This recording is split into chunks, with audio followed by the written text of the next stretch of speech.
പശ്ചിമ ബംഗാൾ രാഷ്ട്രീയത്തിൽ നിന്നുള്ള നിർണായകമായ ഒരു വാർത്തയിലേക്കാണ് നമ്മൾ ഇന്ന് നോക്കുന്നത്. സംസ്ഥാനത്തെ പുതിയ ചീഫ് സെക്രട്ടറിയായി മനോജ് കുമാർ അഗർവാൾ നിയമിതനാകുന്നു എന്ന സൂചനകളാണ് ഇപ്പോൾ പുറത്തുവരുന്നത്. വെറുമൊരു ഉദ്യോഗസ്ഥ നിയമനം എന്നതിലുപരി ഇതിന് വലിയ രാഷ്ട്രീയ പ്രാധാന്യമുണ്ട്. എന്തുകൊണ്ടാണ് ഈ നിയമനം ഇത്രയധികം ചർച്ച ചെയ്യപ്പെടുന്നത്? സുവേന്ദു അധികാരിയുടെ നേതൃത്വത്തിലുള്ള പുതിയ BJP സർക്കാരും മുൻ തിരഞ്ഞെടുപ്പ് കമ്മീഷനും തമ്മിലുള്ള ബന്ധമെന്ത്? പശ്ചിമ ബംഗാൾ ചീഫ് ഇലക്ടറൽ ഓഫീസർ ആയിരുന്ന മനോജ് കുമാർ അഗർവാൾ മുഖ്യമന്ത്രി സുവേന്ദു അധികാരിയുടെ ആദ്യ ക്യാബിനറ്റ് യോഗത്തിൽ പങ്കെടുത്തതാണ് ഇപ്പോൾ വിവാദങ്ങൾക്കും ചർച്ചകൾക്കും വഴിതെളിച്ചിരിക്കുന്നത്. നിയമനം സംബന്ധിച്ച ഔദ്യോഗിക വിജ്ഞാപനം വരുന്നതിന് മുമ്പ് തന്നെ അദ്ദേഹം നബന്നയിൽ നടന്ന ഉന്നതതല യോഗത്തിൽ പ്രത്യക്ഷപ്പെട്ടു. BJP നേതാവ് ദിലീപ് ഘോഷ് സോഷ്യൽ മീഡിയയിൽ പങ്കുവച്ച ചിത്രത്തിലൂടെയാണ് ഈ വിവരം പുറം ലോകമറിഞ്ഞത്. സംസ്ഥാനത്തെ ഏറ്റവും മുതിർന്ന ബ്യൂറോക്രാറ്റ് പദവിയായ ചീഫ് സെക്രട്ടറി സ്ഥാനത്തേക്ക് മനോജ് അഗർവാൾ എത്തുന്നു എന്നത് ബംഗാൾ രാഷ്ട്രീയത്തിൽ വലിയ ചലനങ്ങൾ ഉണ്ടാക്കുമെന്ന് ഉറപ്പാണ്.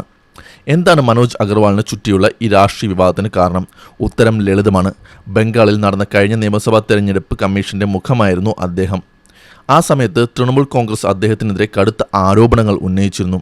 മനോജ് അഗർവാൾ BJPക്ക് അനുകൂലമായി പ്രവർത്തിക്കുന്നു എന്നതായിരുന്നു മമതാ ബാനർജിയുടെയും പാർട്ടിയുടെയും പ്രധാന പരാതി. ഏകദേശം 58 ലക്ഷം വോട്ടർമാരെ പട്ടികയിൽ നിന്ന് നീക്കം ചെയ്തതുമായി ബന്ധപ്പെട്ട് വലിയ പ്രതിഷേധങ്ങൾ നടന്നിരുന്നു.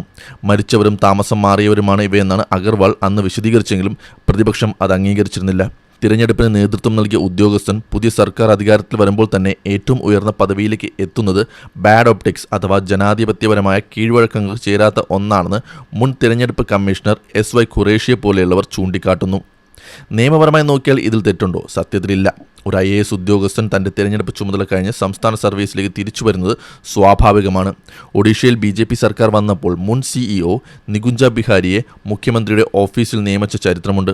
ഡൽഹിയിലും സമാനമായ നീക്കങ്ങൾ നടന്നിട്ടുണ്ട്. പക്ഷേ ബംഗാളിലെ സാഹചര്യം വ്യത്യസ്തമാണ്.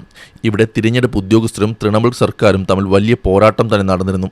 തിരഞ്ഞെടുപ്പ് പ്രക്രിയയിൽ പങ്കാളികളായ ഉദ്യോഗസ്ഥർക്ക് പുതിയ സർക്കാർ പദവികൾ നൽകുന്നത് വരും കാലങ്ങളിൽ തിരഞ്ഞെടുപ്പ് കമ്മീഷന്റെ നിഷ്പക്ഷതയെ ചോദ്യം ചെയ്യാൻ ഇടയാക്കുമെന്ന് രാഷ്ട്രീയ നിരീക്ഷകർ കരുതുന്നു. മനോജ് അഗർവാളിനെ കൂടാതെ റിട്ടയർഡ് IAS ഉദ്യോഗസ്ഥൻ സുബ്രത ഗുപ്തയും മുഖ്യമന്ത്രിയുടെ ഉപദേശകനായി നിയമിച്ചതും ഇതിനോട് ചേർത്ത് വായിക്കേണ്ടതാണ്. 1990 ബാച്ച് IAS ഉദ്യോഗസ്ഥനായ മനോജ് കുമാർ അഗർവാൾ 2026 ജൂലൈയിൽ വിരമിക്കാനിരിക്കെയാണ് ഈ പുതിയ ചുമതല. ഒരുപക്ഷെ അദ്ദേഹത്തിന് കാലാവധി നീട്ടി നൽകാനും സാധ്യതയുണ്ട്. ബംഗാളിൽ ഭരണം മാറുമ്പോൾ ഭരണ സംവിധാനത്തിലും വലിയ മാറ്റങ്ങൾ വരുന്നു എന്നതിൻ്റെ വ്യക്തമായ സൂചനയാണിത്. ഇത് വെറും ഒരു ഭരണപരമായ നീക്കമാണോ അതോ തിരഞ്ഞെടുപ്പ് കാലത്തെ സഹായങ്ങൾക്കുള്ള പ്രത്യുപകാരമാണോ എന്ന ചോദ്യം തൃണമൂൽ കോൺഗ്രസ് ഉയർത്തിക്കഴിഞ്ഞു. വരും ദിവസങ്ങളിൽ ബംഗാൾ രാഷ്ട്രീയം കൂടുതൽ ചൂടുപിടിക്കുമെന്ന് ഉറപ്പാണ്.